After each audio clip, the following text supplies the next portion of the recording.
What's up, YouTube, man? How y'all doing? First off, before I start the video, I want to say I hope everybody's safe out there, man. I know everybody, well, not everybody, but down south, it's a lot of snow right now. A lot of, roads backed up. A lot of people snowed in, can't go anywhere. Water and power is going in and out. So hopefully everybody's safe. By the time y'all watch this video, everybody doing good.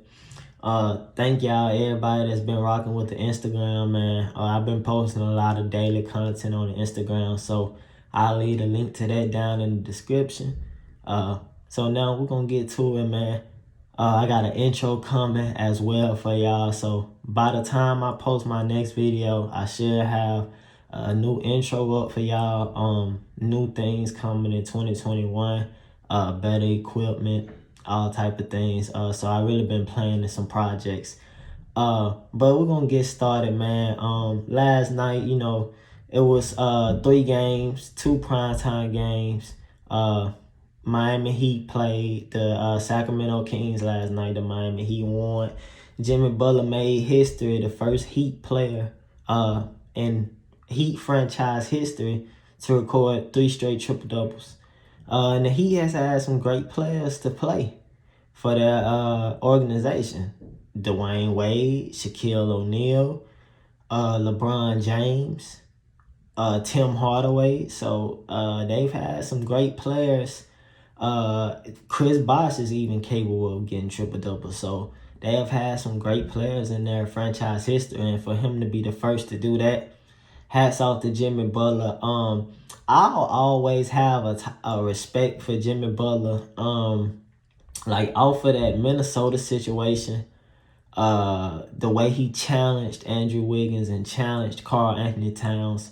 Some people took that as, disrespectful for him running with the second team and whatnot like that, wanting to play with the second team. But he just wanted to push those guys because he's like, y'all are 2 of the most God-given, talented players in the league. Like, y'all don't work hard. So I had a respect for him, since then, and then what he did with this Miami franchise. It was a segment on TV the other day where they were discussing the Miami Heat run last year and saying it was fluky and things like that. And I disagree. I put it like this. It's not the Miami Heat fault that other teams that people expected to win didn't do their job. That's not Miami fault. Miami beat Milwaukee. Miami beat Boston. Miami beat Indiana. Every team that they beat decisively. I don't understand why teams. I don't like that. Like when the Raptors won a championship, so many people discredited. KD got hurt, but that's true. All of that is true, but that happens all the time. That has happened with LeBron. LeBron has played the Golden State Warriors without Kyrie because Kyrie hurt his kneecap in game 1 of the first finals. Kevin Love had a separated shoulder before they even got there. So, I mean, you know what I'm saying? Like, that happens. Mike Conley, the Grizzlies was up 2-1. He broke his nose. Like, you know what I'm saying? Like, throughout the Warriors run, they have had times where key players have went down in key moments. The Chris Paul situation. So I mean, I don't necessarily understand why some fans discredit championships because of injuries or other teams didn't do their job. Like it's not our fault. It's not the Los Angeles Lakers' fault that the Clippers didn't make the Western Conference Finals. We had no control over that. That's their fault that they could not handle the Denver Nuggets. You know what I'm saying? Like, I don't know, but I just wanted to do a quick little take on that because I don't understand why people kind of discredit Miami run. Like they did what they had to do. Teams go on runs, sometimes quote unquote magical runs. That happens. Look at Orlando with Dwight Howard.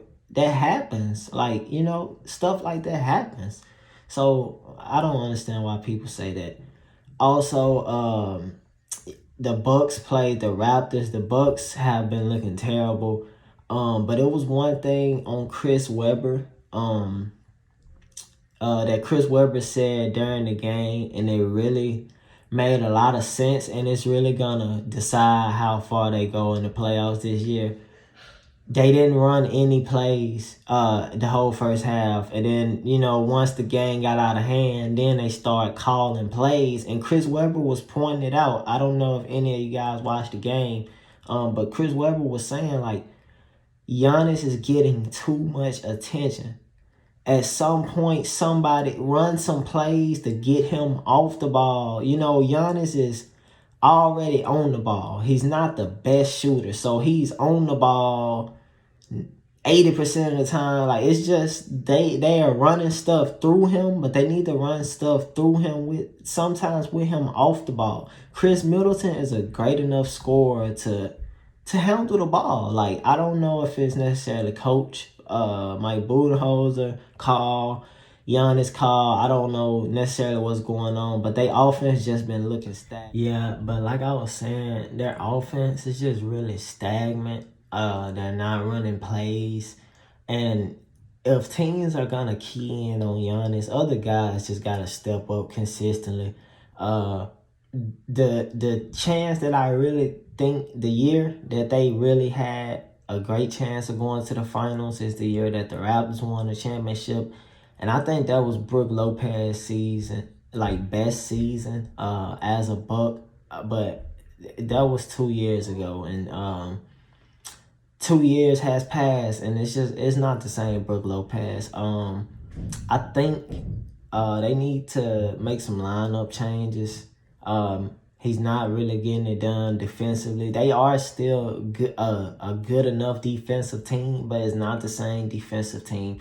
And you would think, okay, they got Jrue Holiday, they will be better on the defensive end, which they are at times, but it's just they not getting stops, they not getting easy buckets. Milwaukee is a team that moves the ball, gets good shots, gets defensive stops, and gets easy buckets out of transition. That's how Milwaukee likes to beat you. They shoot the three. They actually shoot the three pretty well.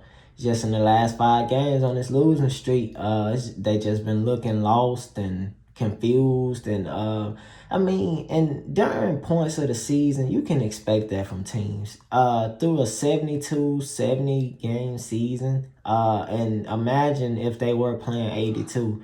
Yeah, I think it's kind of hard to stay focused and locked in, just to be, trying their hardest. Let me put it that way. Trying their hardest the whole season, every game. Like, fatigue and injuries. And, if we go to the gym, play basketball for 2-3 days out the week, guaranteed we sore.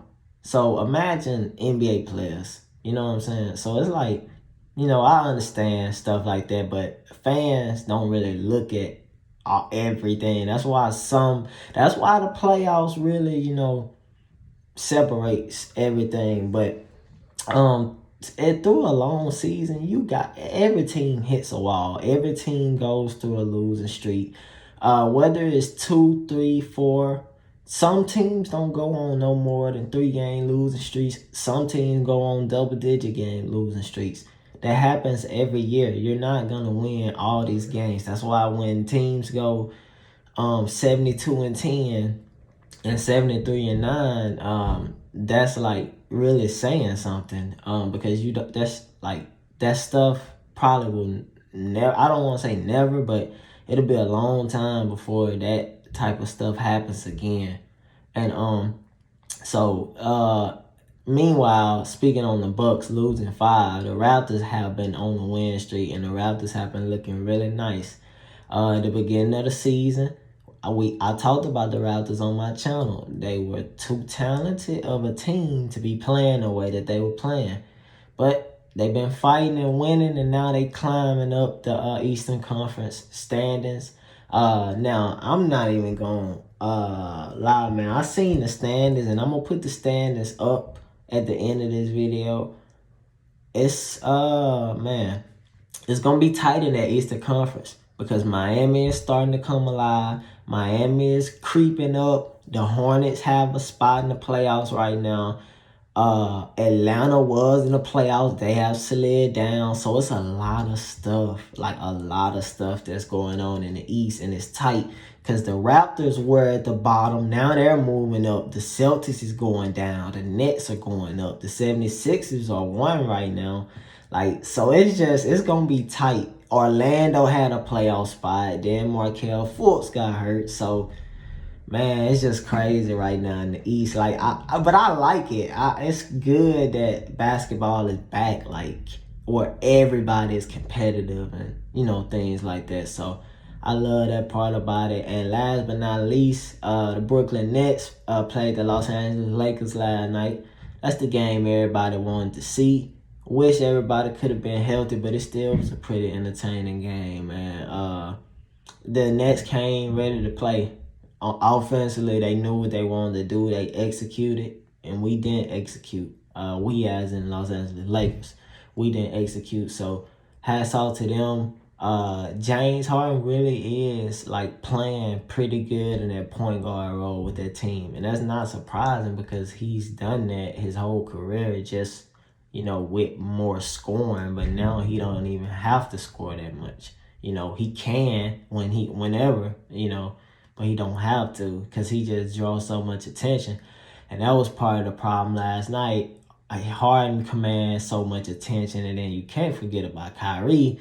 So them two guys command so much attention that Joe Harris, TLC open, Tyler Johnson open hitting threes. So they played pretty good, man. The next time, I think it's later on in March. The next time that we do play them, I believe is in Brooklyn. Not sure if AD will be back by then. I'm sure KD will be back, hopefully. But hopefully everybody's healthy for that game, because everybody know that's the matchup everybody wants to see in the finals. That's the dream matchup everybody want to see. So, you know, we got to cherish the regular season matchups just in case they do meet in the finals. So, yeah, man, I thank y'all for tuning in to this take.